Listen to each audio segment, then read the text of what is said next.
जय हिंद दोस्तों, मैं सेबी पंजीकृत सलाहकार नहीं हूं। यह वीडियो केवल शैक्षिक और सूचनात्मक उद्देश्य के लिए बनाई गई है। वेदांता ऑयल एंड गैस के बारे में बात करेंगे और वेदांता आयरन एंड स्टील के बारे में भी यहाँ पे इस वीडियो में बात करने वाले हैं। अब देखिए यहाँ पे अपडेट हो गया है। Vedanta iron and steel long term के एसएम की स्टेज 1 में शामिल हो चुका है और वेदांता ऑयल एंड गैस जो है वो शॉर्ट टर्म के एसएम की स्टेज 1 में शामिल यहाँ पे हो चुका है। हालांकि सर्किट लिमिट में किसी के भी बदलाव नहीं हुआ है। 20% का circuit limit Vedanta oil and gas का अभी भी देखने के लिए मिल रहा है। वहीं पे वेदांता आयरन एंड स्टील की बात करेंगे तो इसका भी सर्किट लिमिट यहाँ पे 5% का अभी भी देखने के लिए हम लोगों को मिल रहा है।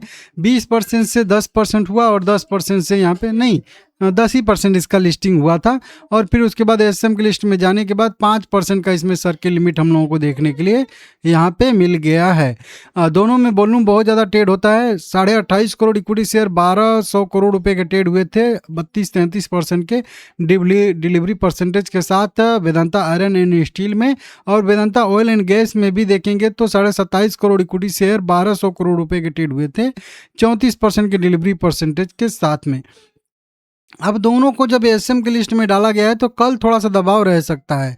जैसे वेदांता ऑयल एंड गैस की बात करेंगे तो 3 जुलाई 2026 इसको जो है शॉर्ट टर्म के एसएम के स्टेज 1 में डाला गया है। अब ये 6 तारीख से एक्टिव है, मतलब 6 जुलाई जो कल मार्केट खुलेगा हम लोगों का, तो उस दिन से पहला रिएक्शन रहेगा इस एसएम के लिस्ट में। अब देखिए जब भी कोई शेयर शॉर्ट टर्म की लिस्ट में शामिल होता है तो ये इस लिस्ट को उतना ज़्यादा सीरियस से नहीं लिया जाता है, ठीक है ना।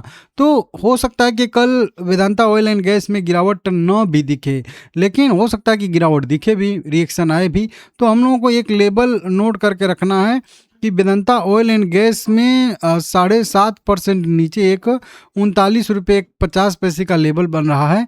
इस लेबल के ऊपर वेदांता ऑयल एंड गैस है, तब तक तो हम लोग इसमें जो है अपना होल्ड करके रख सकते हैं। आप लोग होल्ड करके रख सकते हो क्योंकि ये सपोर्ट है, फिबोनाची का ही लेवल है। केवल लो से जो है यहाँ पे टॉप तक फिबोनाची डाल दिया हूँ और 50% का जो वैल्यू आया है उसको मैं मार्क कर दिया हूँ। बहुत ज़्यादा एनालिसिस नहीं है क्योंकि चार्ट अभी उतना कुछ खास बना नहीं है इसमें, ठीक है ना। तो इसको देखना, अगर सस्टेन कर जाता है तो यहाँ से और भी रिकवरी की इसमें संभावना बनती है। क्योंकि देखिए कोई भी शेयर जब शॉर्ट टर्म के लिस्ट में शामिल होता है ना तो ज़रूरी नहीं होता है कि उसमें गिरावट आएगी। हालांकि वही बात है कि गिरावट की संभावना जो है वो बनी रहती है। मार्जिन अभी भी यहाँ पे 25% ही दिखा रहा है, तो देखते हैं 25% का ही मार्जिन रहता है या फिर मार्जिन जो है वो बढ़ता है, जैसे 50% 100% ऐसे होता है। तो अभी तक तो 25% ही दिखा रहा है, अब देखते हैं कल क्या रहता है, ठीक है ना। ये मैटर करेगा, अगर ये बढ़ता है मार्जिन तो फिर दिक्कत हो सकती है। वहीं पे वेदांता आयरन एंड स्टील की बात करेंगे तो इसका भी मार्जिन देखिए अभी 25% ही देखने के लिए मिल रहा है हम लोगों को। ये शेयर क्या किया था कि ये शेयर शॉर्ट टर्म के लिस्ट में शामिल हुआ था 30 जून 2026 को और उसके बावजूद भी भागे जा रहा था 30 जून को। यहाँ पे इसका चार्ट देखिए, 30 जून मतलब यहाँ पे ये वाली कैंडल है, इस वाली कैंडल में ये जो है शॉर्ट टर्म की लिस्ट में शामिल हुआ था इस कैंडल के बाद। लेकिन उसके बाद दूसरे दिन भी 10% भागा, फिर 10% भागा और फिर यहाँ पे गैप ऑफ ओपनिंग 3 दिन दिया था। तो इसकी वजह से इसको शॉर्ट टर्म से निकाल के लॉन्ग टर्म में डाल दिया गया। तो यहीं पे हम लोगों को पता हो गया कि शॉर्ट टर्म की लिस्ट में शेयर जाते हैं तो ज़रूरी नहीं है कि गिरावट आए, क्योंकि शॉर्ट टर्म की लिस्ट में इसको यहाँ पे डाला गया और ये यहाँ तक भाग के गया और उसके बाद फिर से जो है अब इसमें गिरावट आ रही है और अब इसमें लॉन्ग टर्म में भी डाला जा रहा है। तो इसमें तो अब थोड़ी सी गिरावट होगी, प्रॉफिट बुकिंग होगी।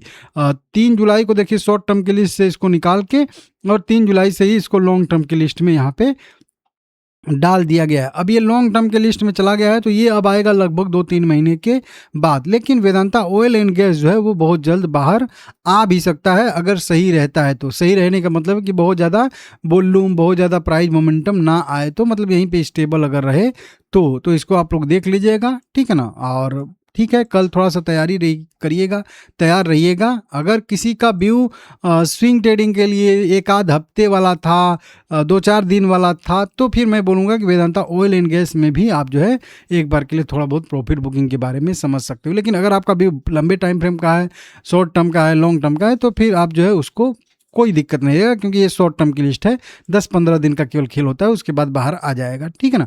बाकी अगर आयरन एंड स्टील की बात करेंगे तो अब इसमें थोड़ा सा वीकनेस रहेगा। अब ये 3 महीने के लिए गया है, तो हो सकता है कि फिर से पॉजिटिविटी बने तो रिवर्सल आ जाए, वो कोई नहीं कह सकता, ये स्टॉक मार्केट है। लेकिन अब इसमें थोड़ी दिक्कत रहेगी, तो आप लोग अपने हिसाब से थोड़ा सा डिसीजन ले लीजिएगा, मेरे हिसाब से प्रॉफिट बुकिंग वाला, क्योंकि अगला सपोर्ट इसका जो है 34-35 रुपये बनेगा, और वो ब्रेक करेगा तो 28 रुपये तक का आ सकता है। मेरा भी है कि 28 रुपये तक तो आएगा ही आएगा लगभग। हाँ, इसको अगर ब्रेक करता है तो फिर इसमें ज़्यादा गिरावट की भी संभावना बन सकती है, लेकिन फिलहाल में 28 रुपये तक ये आ सकता है। 1-2 दिन तक इसमें लोअर सर्किट भी लगातार लग सकता है। छोटी मोटी खबरें कई सारी आई हैं, लेकिन उनको मैं कवर नहीं कर रहा हूँ। लाइक करके चैनल को सब्सक्राइब कर लीजिएगा सभी लोग। और आप क्या सोच रहे हैं, कौन सा शेयर इसमें से कल गिरेगा, कौन सा शेयर नहीं गिरेगा, कमेंट करके बताइएगा।